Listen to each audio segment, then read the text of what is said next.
Right, Mark, a lot of this is based on supply and demand. If you're looking to get that booster shot and have it fully effective by the Christmas or New Year's time, that could be tough. A lot of places have wait lists. Some of those are stretching into the thousands.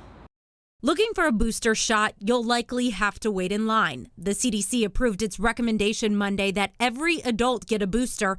The announcement has created a surge in Western Washington of people looking for appointments. We've seen our wait list hovering, in the couple thousand, I'd say, in the last week.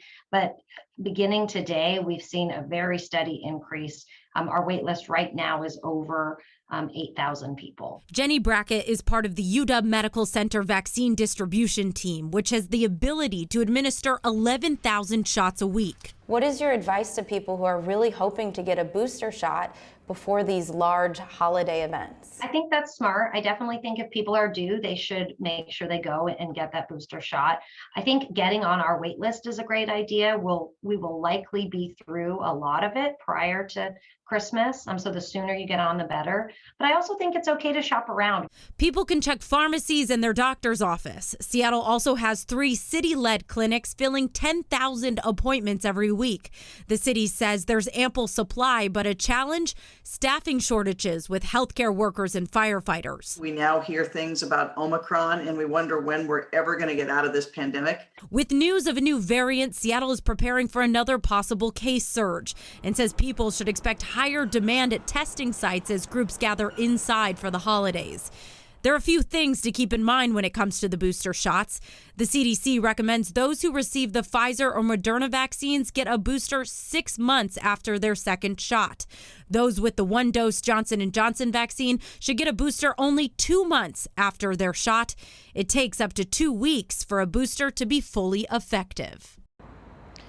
So December 11th, that is the date you want to look at if you want your booster vaccine to be fully effective come Christmas Day. Something to point out, here in Washington State, data from the health department says as of mid-November, there's been 76,000 breakthrough cases. That's about 1% of the people who are vaccinated in the state. Now, majority of those people did have symptoms. Only 8% were hospitalized. Doctors say this booster shot really helps provide strong immunity going into the future. Live in Seattle, Callie Greenberg, King 5 News. All right, Callie, thank you. So we've put all the information Callie just mentioned in one Thanks. spot for you. You can text the word booster to 206-448-4545. We'll send you a link so you can get signed up.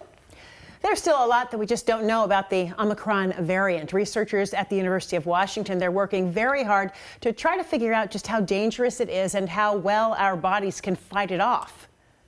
There are a lot of different ways that we can look at how immune cells respond. So we can take a piece of the Omicron spike protein, which is the outside of that variant, and we can add it to these cells and see if the cells can recognize it. And then we can measure how they respond to that piece. So that's one of the types of reagents we look for.